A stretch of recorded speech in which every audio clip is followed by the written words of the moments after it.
Welcome to the Boomer Woman's podcast, where we are embracing the journey. I'm your host, Agnes Knowles.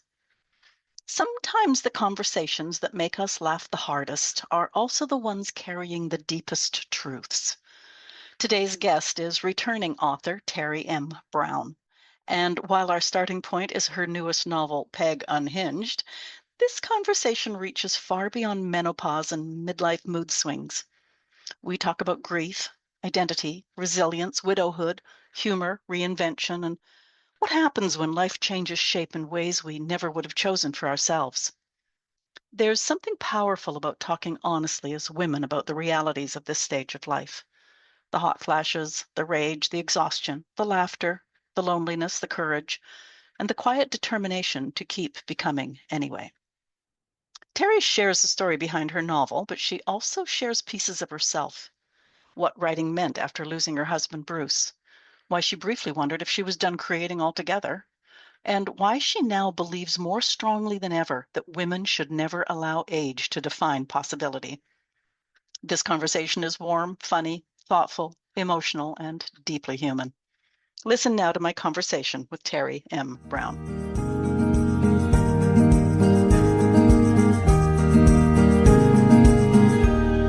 If I told you I could draw a line between Appalachia, woman-created brews and concoctions, xenophobia, historical threats to the Ukraine, self-help, the really, really big dreams of small children, the fierce determination of ordinary women, two people peddling their asses across continental USA, and today I think I'll add in menopause, you'd probably laugh. Well, stop laughing long enough to listen to my conversation with Teri M. Brown, the author who has penned each of that wild variety of stories. Stop looking like that. I've got Teri in my peripheral, and I've got to concentrate on my notes. We met Teri just over a year ago as she was releasing the Peddle Their Asses book. It was called 10 Little Rules for a Double-Butted Adventure. Some stories stick with a person, and Teri doesn't know that I was actually quoting her just a few weeks ago as I interviewed another guest. Last year, Teri explained how she creates her storylines, and as I was perusing Amazon today, I was thinking her head must bulge from research with the variety of stories she's written. This spring, Teri is releasing yet another book, and I had to have her back on because as women in mid-age, most of us have experience with menopause. The title? Peg Unhinged. Because, well, isn't that a pretty accurate adjective to apply to that time of life? Teri M. Brown, welcome back to the Boomer Woman's podcast, where we are all embracing the journey. Thank you so much for having me. This has been a fun book to write, and I'm really excited to get it out into the hands of women. So Yeah, no, that's great. Now, before we get started, I'm going to get personal for just a moment. yeah, When we spoke a year ago, you had just lost Bruce, yeah. the person you describe as, and I've got to read this, the man who loved you unconditionally, made you laugh, helped you believe in yourself, took you on adventures, double-butted ones, and filled your life with joy. How are you doing? Mostly okay most of the time. I don't know how to, it's grief is a very interesting animal in that it is unpredictable and you never know at what moment it will Mm. strike or why it will strike or how it will strike. And it sometimes leaves me a little gutted, but generally speaking, I am doing well. I've got my writing. He left me in a very good spot in terms of finances, so Mm. I don't have that scare. I think a lot of women who lose their husbands end up in a financial bind, and I'm not in a financial bind, which helps. And he was my ardent supporter when it came to my writing. And so when I'm writing, I often kind of feel like he's still sitting there over my shoulder, making sure that I'm moving on. So generally speaking, on most days, most of the time, I'm okay. I was thinking, looking over your shoulder, I hope he's not checking that your I's are dotted and your T's are No, crossed. no, that wouldn't be the kind of checking he would ever do. So that's good. Oh, good, good. Okay, so let's jump in. We know this. Peg is good at a lot of things. selling beachfront homes, raising 2 kids, holding her life together with duct tape and dark humor. What she is not good at is menopause, divorce, or watching her soon-to-be ex flirt with women half her age, especially when one of them works in her office. Where did Peg come from? I get the dark humor. Is there a bright side? Oh, yes. So there's definitely, this is a book that will make you laugh. And I think all women who are approaching menopause or have been through it will see themselves and will have a good laugh, because when menopause isn't happening to you, it's rather funny. You know, when you think about hot flashes and forgetting things, and I've put my phone in the refrigerator before, and those kinds of things are actually very funny unless they're happening to you. So yes, it's a very light, it's a fun story. But it came to me because I read a story as a little girl. Are You There, God? It's Me, Margaret. And I read it a million times. That was one of those books that I had on my shelf, and I would read it over and over and over and over. And then a couple of years ago, I guess it was turned into a movie. And I heard an interview with the author that just got me thinking about the book again. And I thought, whatever happened to Margaret? And my next thought is, oh, she goes by Peg and she's going through menopause. And from that point on, I could not get that book out of my head. So this is not really the Margaret from that story. You know, that isn't her, but that's where that idea came from, is what would it look like that whole group of women who read Are You There, God? It's Me, Margaret, are now at the age where they would love to read about some woman who is trying to figure out the landmines of menopause. And so that's where we are. Figure them out or just live through them, one of the two. Yeah. Yes. Oh dear. I love the line, her hormones have other plans. It's a really good reminder that the best laid plans of mice and mid-age women, blah. Right. And so many times, like, I feel like it's what I do a lot of times, where I say there's this intellectual me that knows the right things to do and say, and then there's that other me that just does what it wants. And then intellectual me is left to pick up all the pieces. And I feel like that's kind of what's going on with Peg, is like she'll have these really good, she knows what she's going to do. She has it all worked out. And then a hot flash that isn't supposed to be, or rage that just comes out of nowhere. Like one minute she's fine, and the next minute, Katie barred the door, everybody better run. And it's interesting. I have an editor who is younger, and she did say to me that there was a point in there where Peg gets super angry. And my editor said, I don't really know if that, it just doesn't ring true. And I said, how old are you? Because everyone who is 40 and up who reads it understands. Like they say, oh, yeah, that's true. Because to me, menopause is like being 13 again, but even worse. Like your hormones are just all over the place. You have zero control. And I think what's worse is you're now grown up enough that you should have control, and yet somehow you do not anymore. I'll be honest with you, this is going to be an interesting conversation because I have had an easy time with Oh, good everything for you. since the age of 13 that I often say I was born before hormones were invented. Well, and I think that's the thing that's interesting about this book, is I definitely portrayed like the worst of the worst.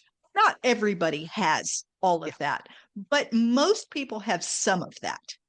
Like you'll be able to see something in there where you say, oh yeah, I did get forgetful, or I did, and I do. I was very forgetful. I didn't have a ton of hot flashes, but I did have night sweats, which are horrible. You wake up and you're literally laying in a puddle of your own sweat, and you're like, well, this is great. You have to change the sheets. You can't go back to sleep this way.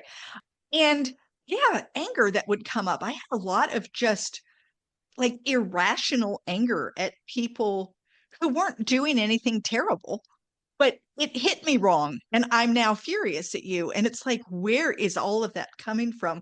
And I also, though, the first couple of years of having a period were also pretty volatile, where my Okay. hormones, my mom would look at me and no, it would be like, oh well, we're about to hit that. Everybody run, get your seat behind the couch. Teri's coming out. It's so yeah. That might be a good answer to my next question because my notes say I need to ask, please forgive me. Is there any autobiography in this piece of fiction? So, yes and no. So this is not me. I am not a drinker. Peg is a drinker, and she uses her wine as a way to, try to help even things out, and it doesn't go well for her because wine is never really a good choice for evening out your life. And so there isn't that aspect of me. But in terms of some of the things that she felt, some of the things that she experienced, you know, I'm not a real estate agent. I didn't do a lot of the things that I said to that, have her do, but a lot of her interior dialogue, I can hear myself. Yeah. I am definitely a little bit sarcastic, and, you know, I just have that tude that goes on, and so does Peg. And I think that's the reason I was able to write it, is because I understood her. She and I, if she's not really me, but maybe she's like my sister, Okay. someone I'm really close to and I really understand. Now you just triggered a memory because you said that she's a real estate agent, you're not. Right. Didn't you write some self-help books at I some did. point? I wrote some self-help in the real estate field, but I always had a real estate agent who was giving me information and that I was helping them turn that into something that they wanted Okay. to have out there. So I've never been a real estate agent, though I did a lot of work for a lot of real estate companies in terms of writing. So I feel like I should be a real estate agent. I can tell you the 10 things you need to know before buying your first home, and the 10 documents that you need to make sure that you take to the bank when you go for the first time. And, I have all of that knowledge in my head. So, Is that does that have any influence on the fact that Peg's a real estate agent or just you know, coincidence? I think it probably does, and I didn't even recognize it. Yeah. Like I didn't do it on purpose. But when you're trying to give your character, I wanted her to live at the beach.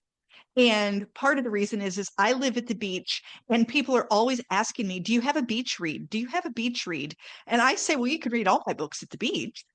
But that isn't what they mean. And No, so yeah. I thought, well, if I set this book at the beach, it definitely would be a beach read, and that would make everyone, happy. So I needed her to have a job she could be doing at the beach. And the first thing that came to my mind was, oh, I'll have her be a real estate agent, because that gets her out in the public. It makes her know things about the island. It makes her interact with other people on the regular basis, where I didn't have to kind of create a scenario for how is she going to meet this person and how is she going to meet that person. It's easy because she's a real estate agent. And I'm not trying to put you on the spot here, but No, that's all right.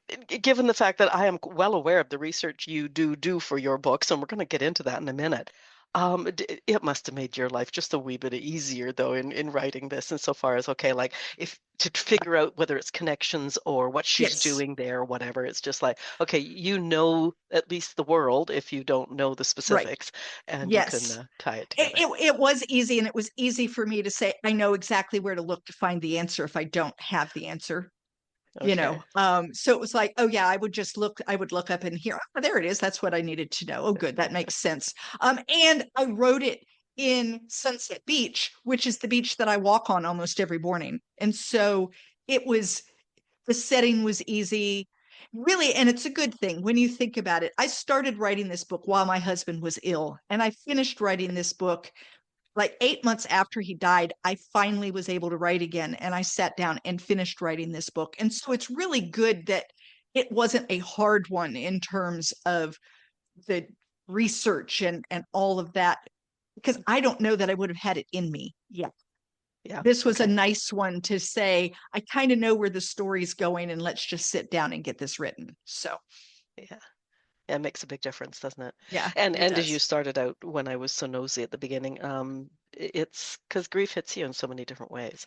It does. So Yeah. this sort of you were moving forward, but it was Yes. almost like there was a little bit of wax on the floor to just help slide you To along a help little me bit. move me along. Yeah, it Yeah, wasn't yeah. as deep. It didn't have quite as much. Normally I'm talking about things like xenophobia and racism and things, and those kinds of Hmm. things didn't come up this time, and that was easier for me.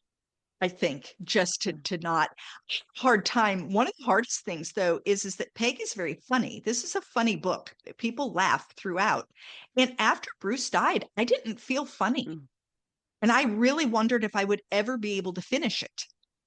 And so when I sat down with it again, I had gone to a writer's retreat in New York.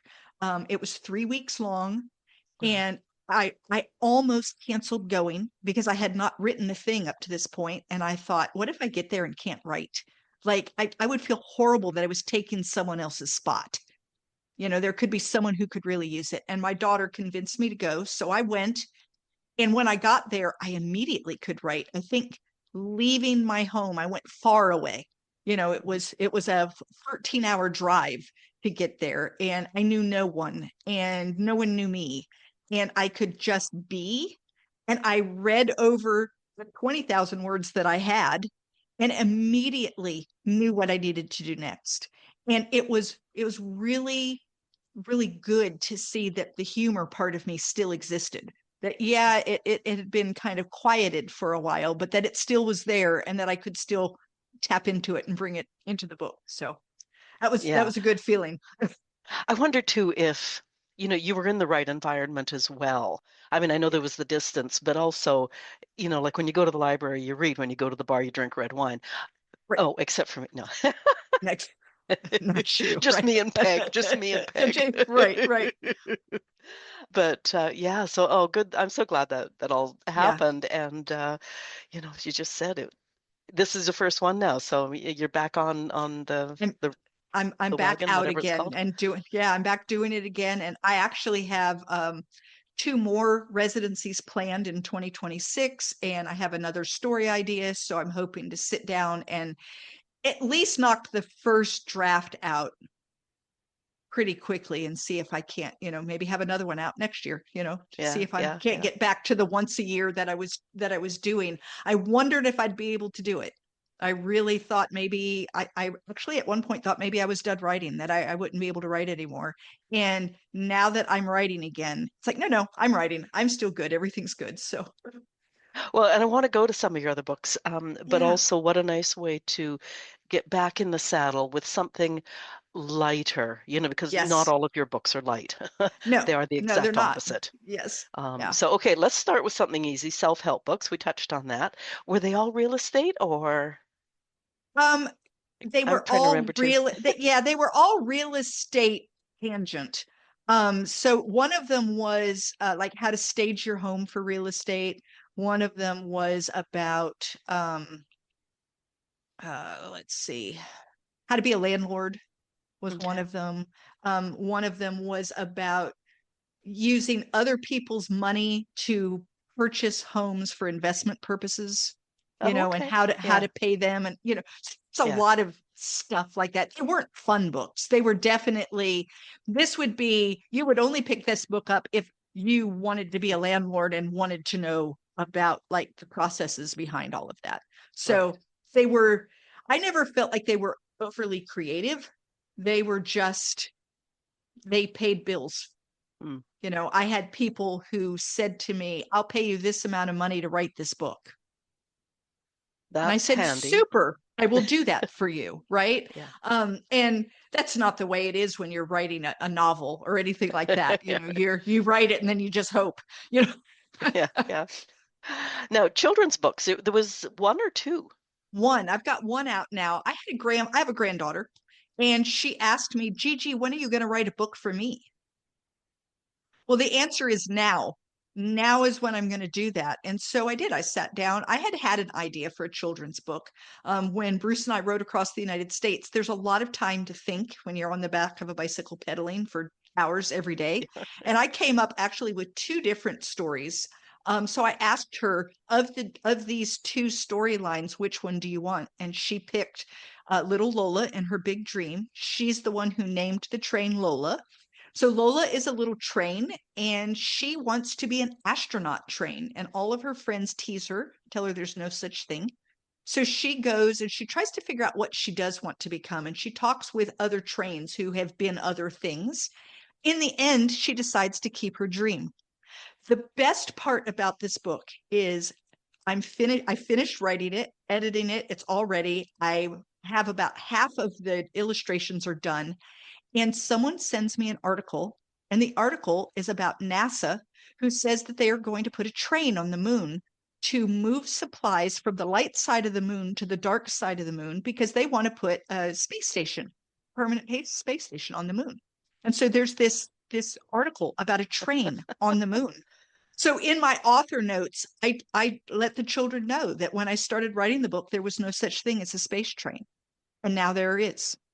And this is why you keep your dreams. You Isn't know, that amazing? so That's yeah, great. it worked. It just worked out beautifully. It was a lot of fun. Yeah. Yeah. Oh, that's hilarious. Dude, I thought I saw somewhere there was another one, but that's okay. Okay, so talk about the anthologies because you got two or three now? Another Two one just out coming and a out. third coming. Yeah. Yeah. Yeah. So the two that are out are they're called Feisty Deeds 1 and Feisty Deeds 2. Feisty Deeds, the first one is it's just about feisty women, feisty historical women. And I wrote a story about a young girl who took over the lighthouse when her father was hurt during a hurricane. And so it was just a fun story to write because I live on the coast of North Carolina, and this was a coastal North Carolina story. And so that was a lot of fun.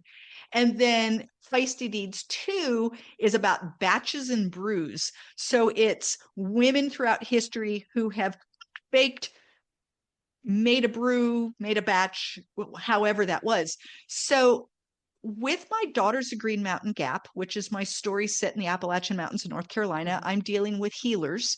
And the youngest is Josie May. And I have had a lot of people say, oh, I wish I knew more about Josie May. What happened to her? What happened next? So my short story is Josie May at the end of her life. And we get to see, one final time that she's healing and she works with a young girl, and it's a lot of fun. So that's in that one. And then the final anthology that's coming out is called Carolina Tides, and it is Mhm. written by 7 authors. We are all postal authors. We either live in Brunswick County, North Carolina, or Horry County, South Carolina. So right there on the edge of North Carolina, South Carolina. And they are stories about the ocean, living at the ocean, being at the ocean. Some are adventure and some are romance. And it was a lot of fun to produce. The best part about that book is that all of the proceeds are going to go to 2 shelters for abused women. So the one in Brunswick County and the one in Horry County, to help women who find themselves in a bad situation.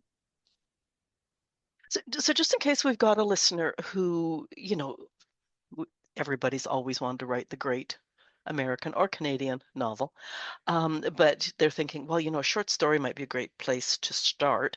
How Mhm. and maybe they have been writing. How did you find those communities where the anthologies came from? So the first one, I am a member of WFWA, which is Women Fiction Writers Association.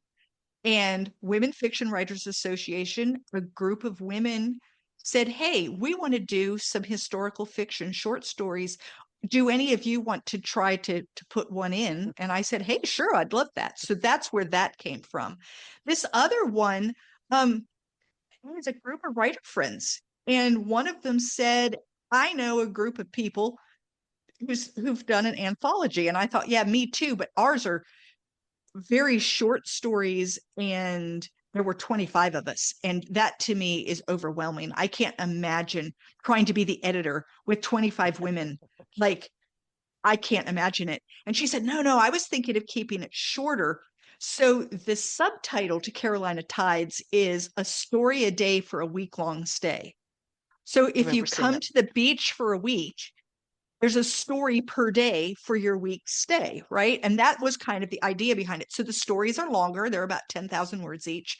But she just kind of said, hey, I'm a writer, you're a writer. And we immediately had 5 women. And then it was like, okay, who else do we know that we can include? And the next thing you know, we had 7 women, story a day, and off we went. That's amazing. Yeah, that's great. Now, you were talking about your Appalachia. Was her name Josie? Yes, Josie May. Okay. So you were tied back to Josie May really easily, how it relates now to the story in the anthology. Do all of your characters still have a little piece of your head? Like, are they still living with you? They do. They're quieter. They've had their story. I think I'm not one that tends to do a series. Although I've been wondering maybe if I should, but once I'm done with a story, that character becomes quiet. They're still there. Every now and then they'll, hey, I am still here, but generally they're quiet. And then the new character, the one that I'm working on, is the loud one who is demanding all of my attention. Peg was very loud, demanded quite a bit of attention. She's still kind of demanding attention because, towards the very ends of and getting it out and all of that. Yeah, But yeah.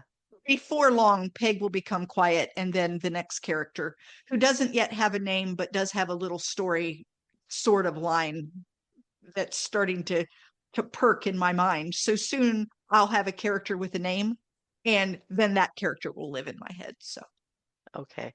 I want to apologize too if I go to my other monitor here. It's because that's all right. you're prompting a question, and I just wanted to make sure. Now, is it An Enemy Like Me that was set in the Ukraine in the days of the USSR? No, that is Sunflowers Beneath the Snow. Oh, okay. So, Sunflowers Beneath the Snow. Uh, it was. I'm just trying to put. Yeah, it was written before the current Yes. issues. So I have this ability to do this because Sunflowers Beneath the Snow came out in January of 22, and in February of 22 Russia invaded Ukraine. And I have been asked so many times, how did you know? And it's like, that is not the way this works.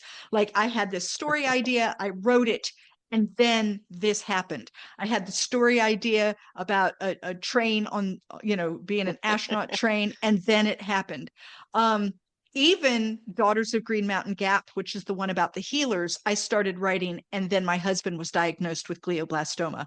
So I I don't know how I do it, and I don't like that I do it. I think my next book may be about world peace because apparently I have some connection. I was just actually thinking maybe you need to revisit Sunflowers Beneath the Snow and have it end in a beautiful, In a beautiful way. Ukrainian It's summer. I know. It's like it's been going on for far too long now at this Four point. years. Yeah, 4 years. Yeah, and nobody thought it would last that long. no, exactly. Yeah. And I You guess know, where I don't want to get into the depths of something as right. tragic as what's going on in Ukraine, but I guess it just prompted me to sort of think, well, you wrote that and you probably started writing it like a year or so before that. Yeah, yeah. So, like would the current situation prompt some sort of, even if it's not a follow-up, a sister story kind of thing, or is it definitely laid to No, I rest? considered the possibility, but it will have to be once this war has settled. Yeah. Because otherwise, I think I would feel like I was trying to profit off of something that to me is Mm, horrific. And yeah. I wouldn't feel good about that. I actually had people ask me, how can you put that book out there now? Don't you feel like you're trying to profit off of the war? And it was like, no, because my book came out before the war. Yeah. Like, if it had been the other way around, maybe it would have felt awkward, but I didn't. Like, it was already out, and then war broke out, and I'm sorry for the horrible coincidence. So I think I would wait Yeah. until there was a resolution, right? Books, movies, all that stuff about a Exactly. great disease that encased the world, Right. and then Exactly. And 3 months then later out comes COVID right. comes. Yeah, Right, yeah. right. And it happens a lot. I think partially because there's certain things that are volatile. The relationship between Ukraine and Russia has been volatile for Hmm. a long time. This was Yeah. not something new that happened in 22. This was not, no one knew that it would ever happen. Like this has been a true thing. And so it's the same with the idea of like a pandemic. That has been something that people knew could happen, Yeah, right? yeah, And so when it did, they look like, oh wow, we were foretelling, but really you just kind of know what's going on in the world and you recognize that it is a possibility. yeah.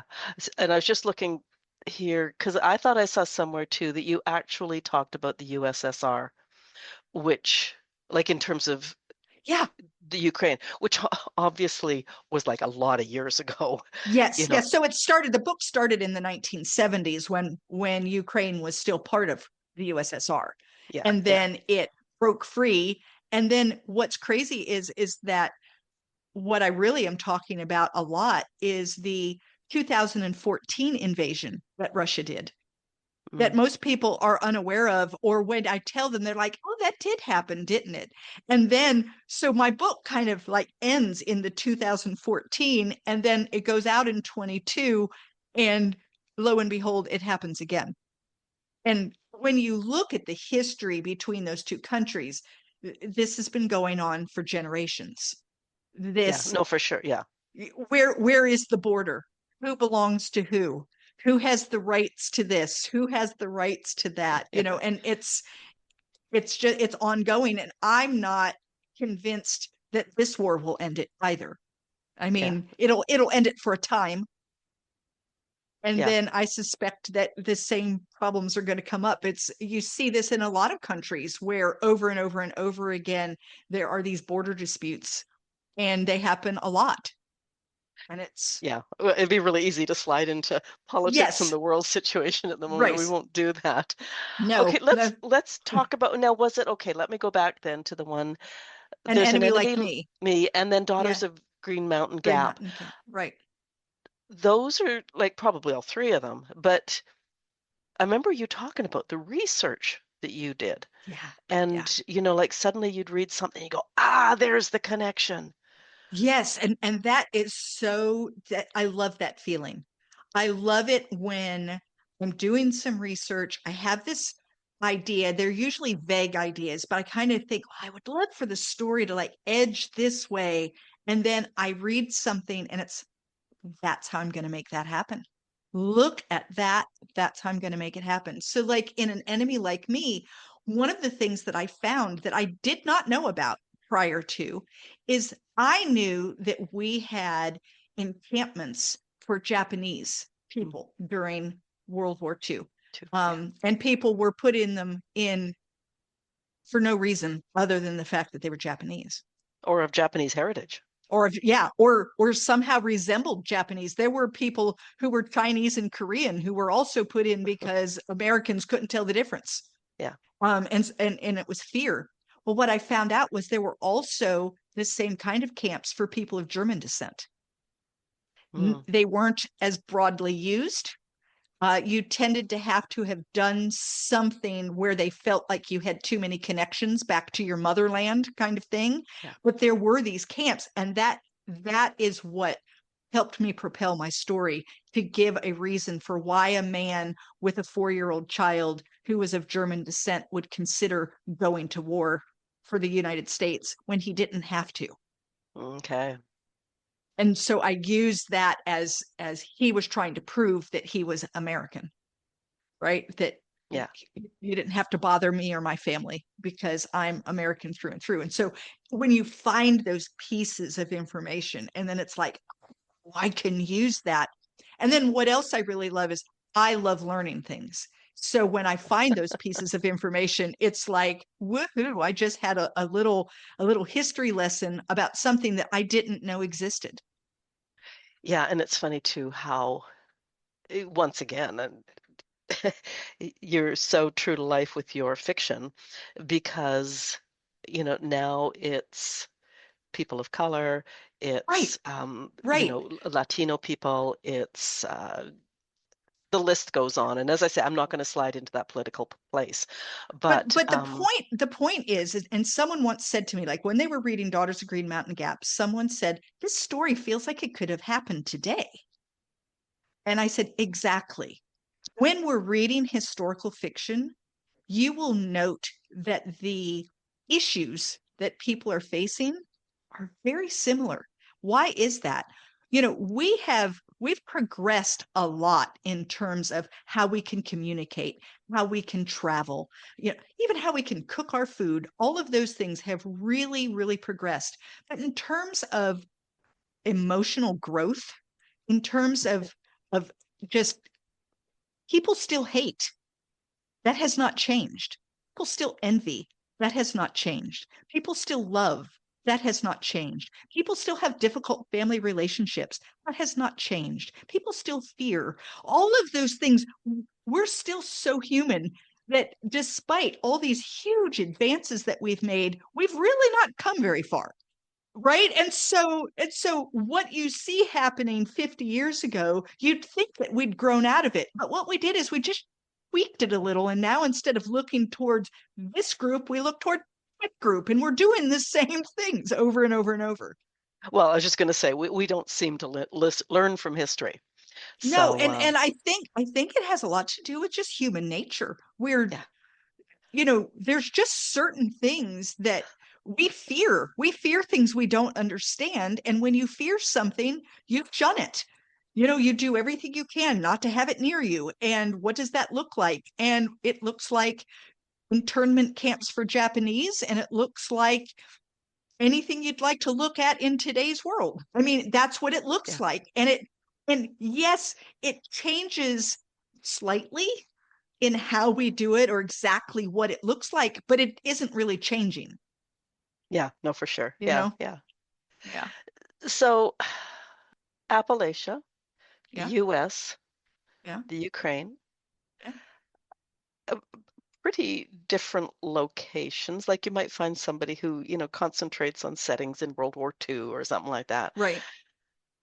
How does something just lend itself to your imagination and you run with it? Yeah. So I tell people that what I really am is a character driven fiction author. I love a character. I love to see their arc. I love to see them be something and become something more. And I let them dictate where that needs to happen. And so if it needs to happen in, World War II, then that's when it happens. And if, like Peg, it needs to happen today in a modern society on the beach, then that's where it happens. So I don't like being pinned down. I don't like people. I've had a lot of people tell me that I'm a historical fiction author. And the answer to that is yes, I have written historical fiction, but And I'm not a historical fiction author because that says that I can't write anything else or I won't write anything else or that I'm not allowed to write anything else. right. And I'm not going to have people tell me what I'm allowed to do. And I could potentially be harming myself as an author by being all over the page like this, but it brings me joy to sit and write these characters that come to my mind. Peg could not have been written in history. Yeah, Okay. true. Women 100 years ago weren't living long enough to go through menopause. And if they were, they weren't talking about it. There was no way to do this story as a historical. And Peg needed to be present day. That's what she needed. And so that's what she got. And little Lola really doesn't have a time period except she's Yeah, a train. And but she needed to be a train. Why? I don't know, but she did, and it worked, and that's what it needed. And even my 10 little rules for a double-butted adventure is still character driven. I happen to be the character, but it's very character driven. It's very much about me and the changes that happened to me and the things that I learned along the way. And so I'm very much a character driven author. And hopefully those people who enjoy my writing style will just go with me wherever the characters want to go. right. So let's go to 10 Little Rules for a Double-Butted Adventure, because it's probably the only uh, modern day accurate autobiographical book that you have, like autobiographical in a way that you can't deny. Right. Um, it's funny because as I was writing my notes, I was talking about your different types of books, and I was talking about stories of grit and despair and serendipity, and I used serendipity because you'll always have that huge exclamation mark in the middle of your memories with Bruce. Absolutely. Share as much as you want to about that book. Yeah, I am so grateful that we went on that trip. Yeah. Um, we ended up going in the summer of 2020 because we had planned to, and then COVID hit, and we almost didn't get to go. And the following summer really wasn't significantly better for taking a big trip like that. And then the summer after that, he got sick. If we hadn't gone in 2020, we wouldn't have gone. And I'm But just just to so grateful. Yeah. back up the bus, because Bruce was a cyclist, if I Yes. remember correctly. Yes. You, not so much. Not even. So, yeah, backing all the way up, I had gotten out of a very bad relationship. I spent 14 years in an emotionally abusive relationship, a marriage, and finally got out of that. But when you jump out of something like that, you're not instantaneously better. Like I had a lot of anxieties and a lot of just yuck that I Yeah. didn't know how to fix. I met Bruce. I was never getting married again. I was never having a relationship again. Bruce tells people that he chased me until I caught him. That's how he put it. He chased me until I caught him. And I had been wanting to do something big, big and bold. I considered maybe like walking the Appalachian Trail or something really large because I thought I needed to prove to people that I still had value because I didn't believe I did anymore. And I thought everyone else believed the same thing. Turns out no one else had any doubts except for me, but I didn't know that at the time. And so I meet Bruce, and Bruce tells me, I've always wanted to ride across the United States on a bicycle. And I thought, that would be an adventure. Like that would fit the bill. And so I asked him, is it something you're going to talk about until the day you die, or are you going to do it? He said, no, I really want to do it. And I said, count me in. Well, the crazy thing is I hadn't been on a bicycle in 40 years. So we're talking adventure, like huge, huge adventure. It became apparent very quickly, Bruce being an avid cyclist, that no amount of training was going to make me capable of catching up to his level of ability. And so we decided to do it on a tandem bicycle because on a tandem, he cannot go faster than me and I cannot go slower than him. We have to work together. And if we're not working together, we're both not going to make it. And it was the best thing for our marriage. We got 20 years of marriage in 3 months. We had to learn to communicate. We had to learn to work together. We had to learn to catch subtle clues as to how the other person was doing. You had to be up when the other person was down. You had to mold around one another to make it work. And we got a beautiful 20 years in 3 months of time. And I'm so grateful for that. I can't imagine how I would be feeling right now if I didn't have that I could look at and say, look at this beautiful, amazing, wonderful thing we did. Well, and things that I remember from our last conversation are things like Bruce had to learn just to let you cry. Yeah. Oh yeah, I'm an emotional person. I have big emotions. I laugh really loud. I exclaim over beauty and I sob. I can cry at the drop of a hat. I could give you three things you could say right now and I could cry on your show with no problem. I mean, it's just who I am. And the first time that this happened on the road trip, he didn't know what to do with me. Like you could see him, he was just like, I what am I supposed to do now, and he tried like coming to home me, like to pat me, and I'm like, touch me, and then he's standing there like, I don't know what I'm supposed to do.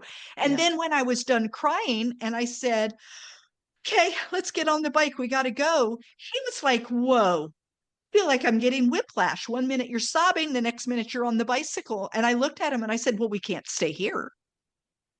And so for me, I need to get out all that emotional gunk. And then I can use my logical brain and say, okay, what really needs to happen here? But I can't be logical if all of that emotion is stewing away. So it comes out in cries. And then I can say, okay, now what needs to happen? And yet he learned that he just essentially would have a snack and wait for me to finish, and then we would get back on the road again. So Yeah, I remember what prompted you telling me that story the first time was apparently coming out of was it Portland you started? yeah, Um, and it's like all uphill it day is. after It was day. horrible. It was horrible. It was just like, and it was hot and it was windy. And you know, when you're first getting started, like my fanny was sore and it didn't seem like it was a lot of fun. And I realized that this was much harder than I had anticipated that it was going to be. Yeah, I cried a lot. I did a lot of crying. I cried with the cows. I cried on the side of the road. I cried, you know, often in the tent at night because now I'm tired and I don't have any way to keep it all in. And so you just cry yourself to sleep. And, you know, and then the next day I'd get up and be like, all right, what's today gonna look like? And it's yeah, I'm sure it was hard for someone who's a fixer. He likes to fix things. And there was no fixing this. You just had to let it happen and then I could fix it. But I had to cry first. It was pretty incredible. But the trip, though it was hard and there were days that were horrible, overall it was amazing. And I saw the United States at 10 miles an hour. And most people never get to experience the United States that way. And it was phenomenal. I am so glad that I had that opportunity. That's amazing. Yeah, yeah, it's funny just thinking about it. I'm sure it's big in your imagination. And then the reality at the end of day one of 3 months, like 90 days, this is only 1/90th of the way in, Yeah. Well, and on day you're one, done. at the end of the day, I had not eaten well. I wasn't hungry. A lot of times when I'm exercising, I don't feel hunger. I feel hunger when I'm done, but I'm not Yeah. hungry while.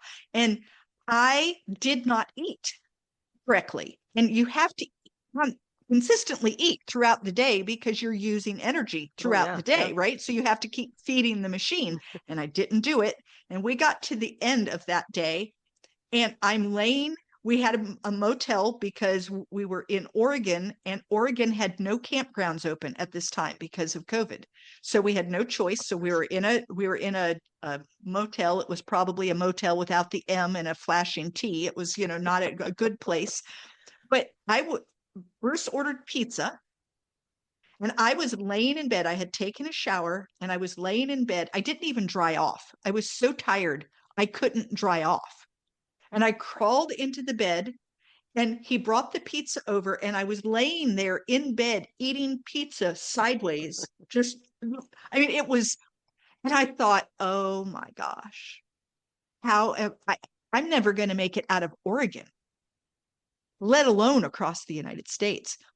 Which really leads to something that's crazy is when we finished. So we're on the last day, and I realized that we've made it across the United States. I'm having trouble believing it. It's like, how did all of those days add up? Because you do not ride from Oregon to Washington, D.C. You ride one day and then you put that day away. And then you ride another day. And then you put that day away. And then you ride another day. And at the end of all of that, you're in DC. But it wasn't a continuous ride. It wasn't like we started and we just rode to DC. Does that make sense? So Yeah, oh yeah. when we got to DC, it was difficult for me to put all of those single days together, which is why I went back and read my blog, which I kept the whole way across. And as I was reading the blog, I saw these life lessons that I learned. And that's where the idea for the book Double Butted Adventures, 10 Little Rules for Double Butted Adventure came up was, look, these are some things that I learned, like very valuable lessons. Yeah. And it was because I had trouble making that whole trip across. Bruce used to tell people all the time, they would say, where are you headed? And he'd say, to Washington, D.C., but not today. And that's really the way we rode. Yeah. That's the ultimate goal, but that's not today's goal. And really, at this moment, it might be to the top of that hill. That's the goal right now. And so sometimes we would make our goals so small. I'd say, I think I need a break. And he'd say, do you see that telephone pole? And I'd say, yes. And he said, do you think you can make it to the telephone pole? Yes. And we would make it to the telephone pole and then we would stop.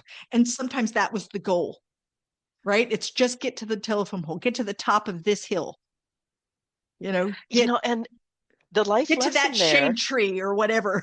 yeah, yeah, the life Yeah. lesson there is like where is the telephone pole in the midst of this problem that you're having, Yeah. like any problem, especially the big ones where you can't see the forest for the trees. Right. But to just think if I can just get to whether it's bedtime tonight or to this next place or this whatever, get one tiny issue resolved. It's It's how can you break it down into small enough bites? yeah, There's this question is, how do you eat an elephant? well, And it's one bite. one bite at a time. That's exactly it. You don't eat an elephant. Like you can't just eat the elephant, right? Yeah, You have to know what you're doing. You have to do it small steps. And yeah, that is one of the big lessons that I learned was, break it down. Make it small enough that you can digest it.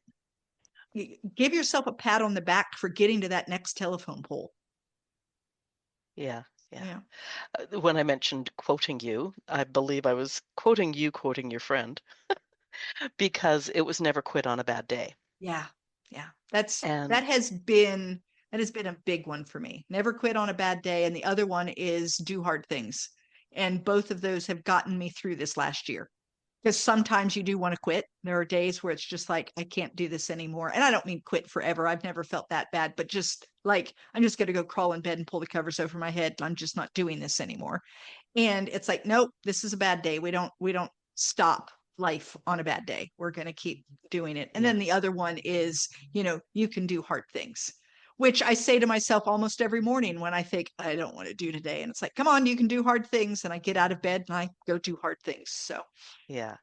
I was interviewing an extreme hiker, and she ah, started hiking like after age 50 or something like that. So mhm. older, midlife, shall we Right, say, right. older than your usual, 22-year-old super fit hiker. And just recently she was hiking the Canary Islands, and for whatever reason, I mean, you'd think the Canaries would be nice. The weather turned, it was raining. She ended up soaked to the skin and cold, and she was concerned about hypothermia. So she stopped. She said, "No, not going to finish this hike at this Hmm. moment in At time." this time, right, Um, so she ended up going back to England, and I said to her, like when I was reading that part of her story, that I was thinking of you with that comment, "I'll never stop on a hard quit day." And on a she bad said, day, right, "I I thought about that." I said, "Okay, but we're talking health here when you're talking hypothermia." right, right, So I said, let me quote someone else. And years ago, I knew someone who said, a bad decision is your best available data. right. And so she said, oh, okay, yeah, no, that makes me feel better because she can always Yeah, go back so and finish the you Canaries, can go back and finish it. And the thing is when I give rules like this, these are not absolutes. Oh, yeah, yeah. There are always like, don't quit on a bad day, unless someone's, beating you over the head with a lead pipe, at which point maybe this is a good time to quit, right? Or I'm going to die of hypothermia. Well, that's never quit on a bad day is more about the emotional quits. Yeah. When you're quitting because I'm just frustrated and I'm done. I don't want to do this anymore. Tired and everything hurts. Yes, the sun rose in the east again today and I'm done. Those are the days that I say, don't quit on a bad day. Of course, if you are in danger, if your health, if you know a pandemic comes and you've got to leave now or you're going to be stuck in the Canary Islands for the next 14 months, well, of course, those are the days that you quit and go home. So, yeah. The advantage of hiking in the Canaries is you probably wouldn't know there was a You pandemic. wouldn't. You So wouldn't. you'd be fine. Yeah. You'd be fine for a few weeks. Oh dear. Okay. Talk to me about these awards. I was going through your books on Amazon, and it was like there was a couple of nominations. There was the odd short list. There was like several dozen, not even including the anthologies, of, winner, gold Yeah. prize. Like, how does that happen? You know, People think that awards happen because the award committee goes out and searches for books. It is not the way it happens. Instead, as an author, you search for awards. And then you say, does my book have a shot in this award? And then you put it in and you see. And so I just think it's really, there is something really beautiful about winning an award. As an author, what you do is very solitary. I have the idea on my own. I write it on my own. True, you have an editor and other people, but they do their piece on their own, and then they give you notes and you go and fix it on your own. There's a lot of on your own, and you don't get a ton of kudos. There's not a lot of patting you on the back. Oh, Teri, you got through your first draft. Pat, pat, pat. There just isn't that, right? And unless you're patting yourself, it's not happening. And so when you win an award, it feels really good.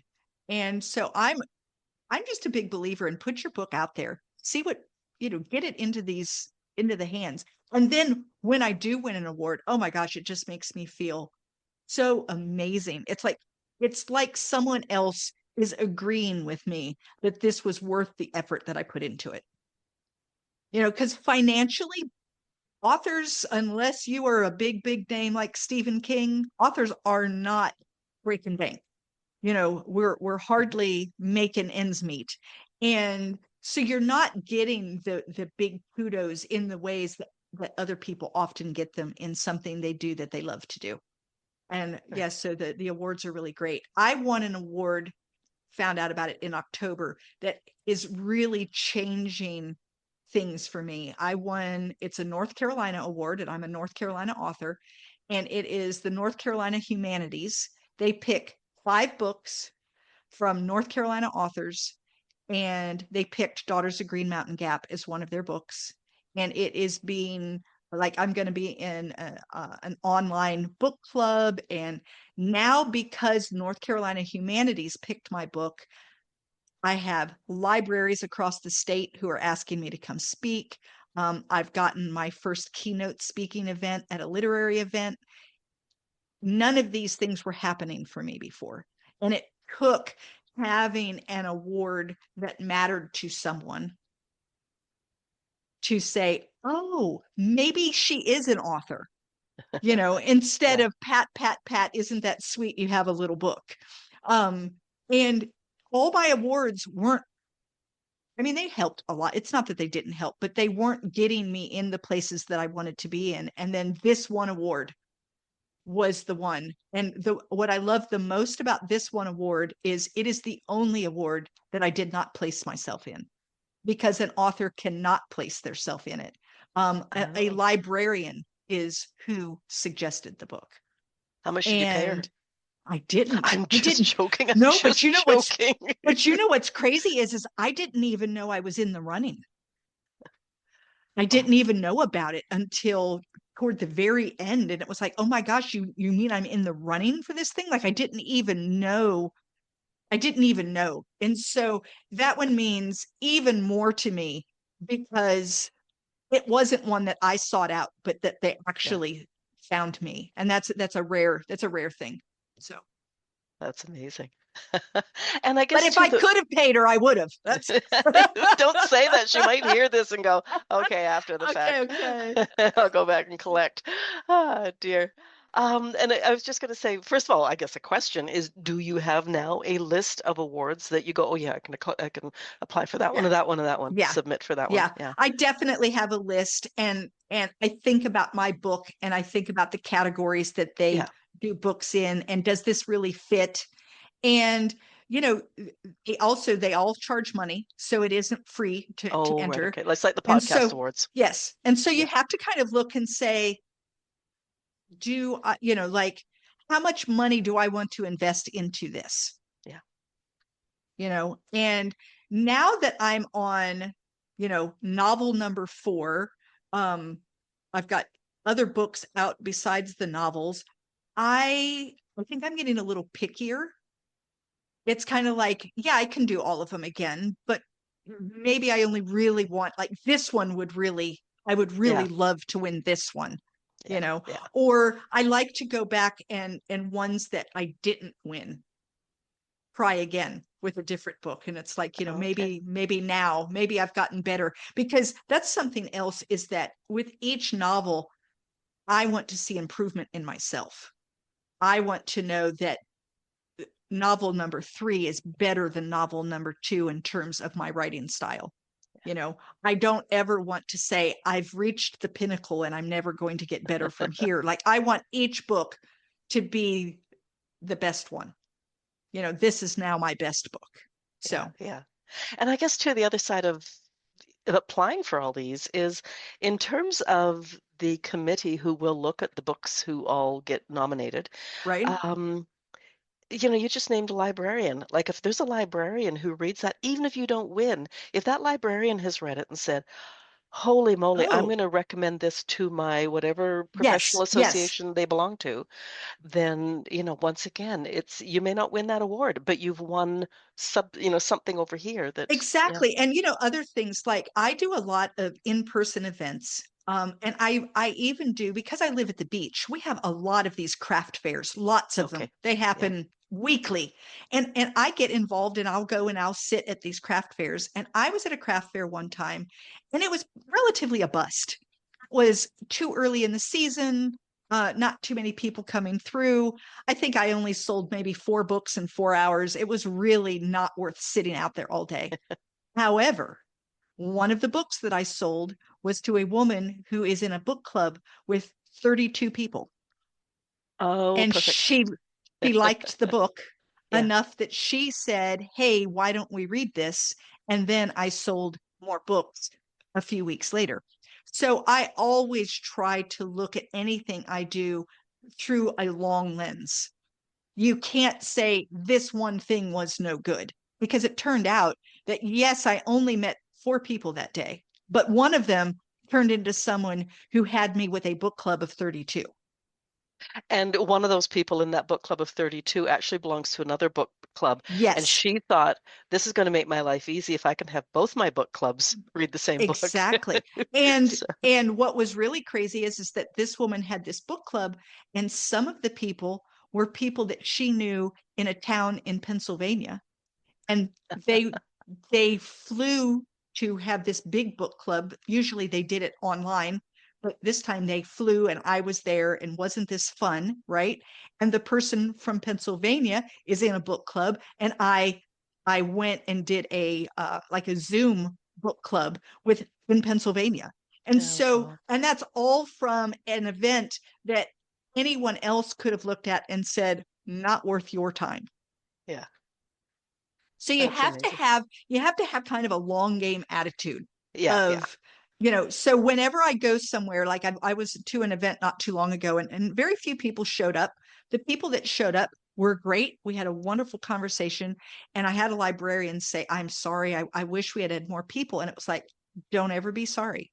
These are 4 people in a different location that had not heard of me until today. And who knows where that will go.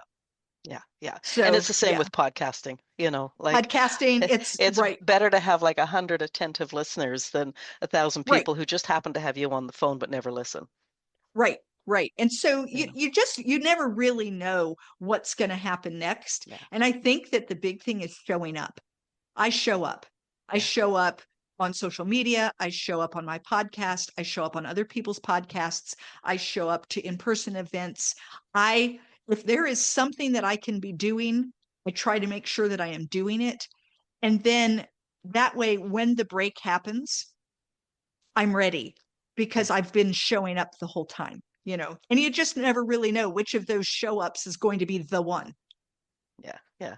And you've got for, such a bright face when you're oh, like right thanks. now, you got this huge smile, you're so bright face that I'm sure if you go to one event and whether it's a good, bad, or indifferent, Yeah, if you go to the next event, somebody's going to say, I remember they you. do. And Yeah, that's the funny thing is I'll go to an event with, 32 women, and they all now know me, yeah. but I don't know them.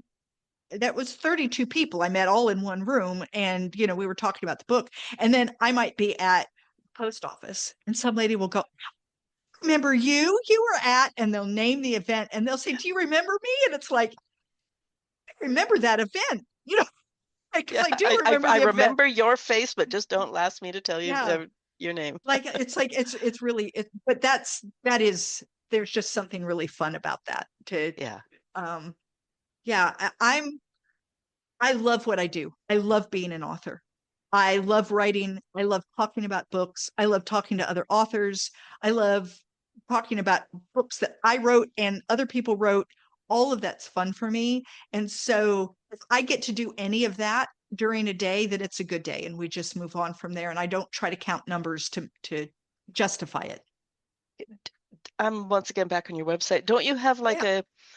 a book club, like, or like you do book reviews or something? Yes. So I do book reviews. I do the book reviews because I do my podcast. So I have a podcast online for authors. And Oh, before okay. I bring an author on, I read their book. So Okay. I Yeah. always read the book first. And then I do a review and I have them on my podcast. So from me, they get the podcast and then they get the review. And I do a blog with the review on it. And I put the review out on all of the review sites and all of that as well. So, and what's really great about that is I get to meet all of these cool authors, which is so much fun. And I'm not paying for any books because the authors give me a digital copy of their book, which I can then read on Kindle. And I haven't bought a book in 2 years. It's fabulous. Like the puzzle lady that I interviewed a few months Yeah, ago. yeah.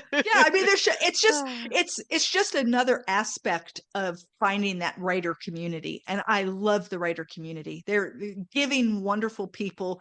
Nobody nobody hoards secrets like, oh, I know how to make a lot of money, and I'm not telling you. It's not the way it yeah. is. It's like if I've learned something that works for me, I'm willing to tell anybody because my success, your success isn't going to ruin my success. No, You know, exactly. Yeah. people read more than one book a year, Yeah. or at least the people who are going to read my books read more than one book a year. Yeah. Yeah. So I'm going to glance over here, see if I can spot the. I'm not going to see it. I've just been looking at several things about you online, but my question behind it is, talk to me about the sea. oh, I love the ocean. I know. I love the ocean. It calms me. I can be in a complete snit, just unable to think, feeling, that feeling where your whole body is just tight and you're just, and I come up over the dunes and the wind and you hear the ocean and you smell it and you see it and my whole body melts and I just and you just feel it just I don't know what it is and I'll start walking and usually the first part of my walk there's a lot of what I call storming. I'm and my mind is going and soon I realize that I'm not storming anymore. I'm walking almost in tune with the waves. I'm breathing in tune with the waves. And then creativity opens up. It's like I got a clean house. I got rid of all of the junk. And now my creativity is like, good, a space to play. And out it comes. And I get some of my best ideas when I'm out walking. It's it's amazing. I think the other thing the ocean does for me, it's vast. It's enormous. And it does the same thing over and over. The waves come in and they go out. The tide comes in, it goes out. My problems are so small in comparison to that vastness. I know that whether I'm angry or not, the waves are coming in and they're going back out. And there's just something really settling about recognizing. There's something about the rhythm of nature. Yeah, yeah, that just makes you recognize I'm a cog in a wheel of something that's going to go long after I'm gone. Yeah. And this problem that I'm facing is huge to me, but it's not huge to the world. And I don't know, sometimes that makes me angry. I need my problem to be huge to the world, but generally speaking, it helps me put it into perspective. Is this going to matter tomorrow or the next day or a year from now? And if the answer is no, maybe we can just leave it here at the beach. You know, I tell people that they probably shouldn't walk too close behind me while I'm walking because I'm shedding all kinds of junk and they don't want it to jump on them. Like stand back, give me the space because you don't want all of that jumping on you. You know? Don't be downstream from Yeah. the guy that's peeing. Yes, seriously. Yeah, exactly. Exactly. Oh dear. Is there anything we haven't talked about that you want mid-age women to think about? I think mostly what I want mid-age women to understand is there's a lot of life left between mid-age and the end, whenever that comes, right? That you don't have to stop being or becoming or learning or reinventing, that you can do that up until the last breath if you choose to. And that has been a beautiful thing for me to recognize because there was a time where I thought my life was done, that I was done. And look at me. Since then, I mean, I thought I was done. And since then, I now have 4 novels. I have my memoir. I've been in 3 anthologies. I have a children's story. I have another idea for another novel. I'm speaking in public. I have a podcast. And all of that has come about since I initially had the idea that I was done. And so, yeah, don't be done unless you want to be done. I mean, if you want to be done, if you want to now just sit calmly and quietly, and that's what like turns you on and makes you happy, then by all means do that. But don't do that because someone told you, you're nearing retirement and it's time to be done. And you need to be quiet over in a corner somewhere and don't bother the rest of us who are, making life. No, go be bold and be who you are, and yeah, be bold, be who you are, even if that makes other people uncomfortable. Yeah, it's funny because I get jeepers. It's been a year and a bit now that basically the theme for the podcast is that was then, this is now, create your own next chapter. Right. And I can't tell you what that's going to be. You can't tell me what that's going to be. Just No. make sure you are creating it, not settling for it. Right, right. Like be involved with it. Don't settle for what other people say a 50-year-old woman should be doing or a 60-year-old woman should be doing. Do what you I want. want Or you to go up with 70, the years. 70, 80, 90, like 100 and 120 as far as I'm concerned. Like don't don't let some number and a societal norm define who or what you are going to be or become next. And, my goal is on the day I die, I want my hair to be on fire and I want to be like diving into home plate. Like I don't want to have to have stopped. I hope that I can keep doing me in whatever capacity that looks like. Will I always be writing a book a year? I have no idea. Maybe I'll write 4 a year. Maybe I'll write one every 4 years. I don't know. But whatever it is, I hope that I'm still being who I want to be and that I'm making those decisions, that I'm the one that gets to be in charge of that.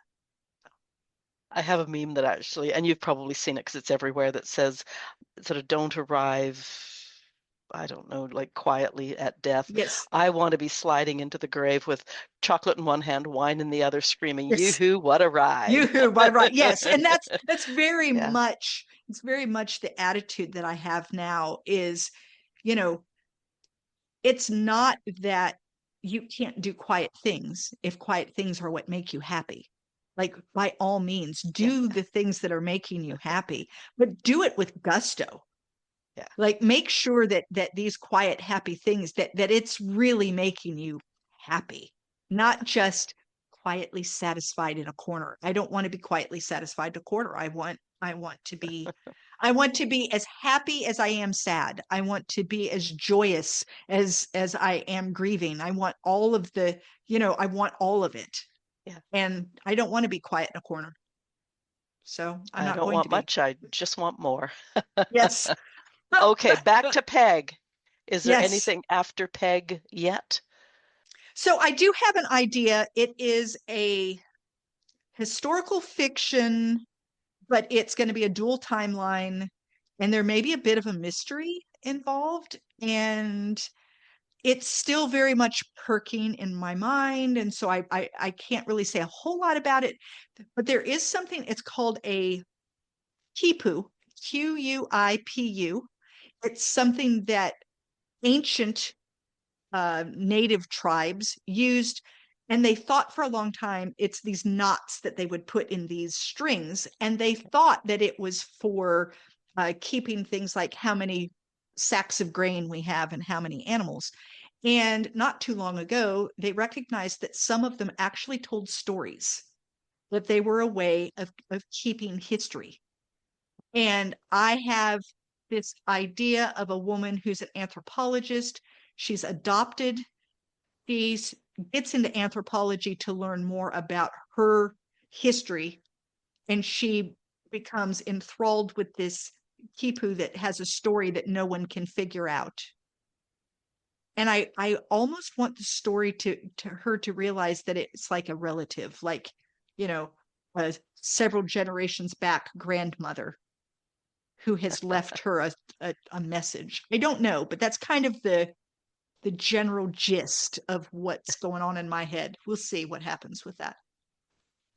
That's amazing. Oh, Lord. Okay, where do we find you on the World Wide Web? Best to go to my website. It's my name, TeriMBrown.com. That's Teri with one R. There you find everything. You'll find my books, you'll find my podcasts, you'll find my newsletter, all my social media icons are there. And I even just have a reach out and say hello to me page, you know, if you just wanted to ask me one question, but really didn't want to dive in and do the whole thing. So it's all there. There we go. I don't know if you remember, but I ask if I can ask a personal question before we go. Absolutely. The last time you were here, we talked about the bike trip, the Yeah. strength you discovered in yourself. Since then, your life has continued to evolve. When you look at the woman who wrote Peg Unhinged, the woman who finished Peg Unhinged, is she different from the woman who rode that bicycle across the country? Yes. Yes. I think I think in some ways I'm stronger Mm. and in some ways I'm weaker as I'm learning to figure out what does life look like as a widow. This is not something I asked for. You know, I have changed who I am before, but it's always been I made the decision that I wanted to change. And quite frankly, I was very, very satisfied in the relationship that I was in and in the life that I was living. And I didn't see any need to change. And then I had no choice. And so I think part of me is much stronger because I've realized I can do it. And some of me is still floundering around as I try to figure out, whoa, what does this piece of me do now without this person by my side who was my person? He was definitely, you know, the person that I've waited for my whole life to be that companion. I now know what that looks like and what that feels like. And I'm so grateful for that. But now what do I do? And when it's thrust upon you and you weren't Mm. asking for it, it's a much harder transition than if you choose. If you choose, if you say to yourself, that's it, I'm making a change. I can't stand what I'm doing anymore. It's not that it's easy, but you know that you made the decision. And when instead something else comes along and forces that decision on you, it's harder change because there's part of me that's still very much gripping the past and I want to keep it. Yeah. You know, I want to keep it and I can't because it doesn't exist anymore. And so it's a little harder. I'm going kicking and screaming a little more than I was in other changes. And so, yeah, I am a different person. But, you know, I think that if you talk to me a year from now, I'll say yes again. And a year from then, I'll say yes again. And, you know, my intention is to keep changing, you know, to keep growing and to keep becoming and to keep figuring out what's next. So. Evolution in motion, in action. Yeah. Yeah, absolutely. Absolutely. Okay. Your website link is in the show notes. All of the links Awesome. are on your page at our website. You're going to have 2 pages now, so it'll be Teri M. Woo. Brown 2. Listeners, if this conversation with Teri sparked a thought for you, I'd love to hear it. Leave a comment and tell me what part resonated most with you. If you enjoyed hearing Teri today, do me a favor, think of one friend who would appreciate this conversation and send it to her. Podcasts grow the same way good book clubs do. One woman telling another woman, you've got to hear this. If you haven't already, follow the podcast so these conversations arrive in your feed each week. And if you want to listen early, I release each episode on Substack on Wednesday evening now before it goes live everywhere else on Thursday. Teri M. Brown, so good to see you again. Congratulations on the new book.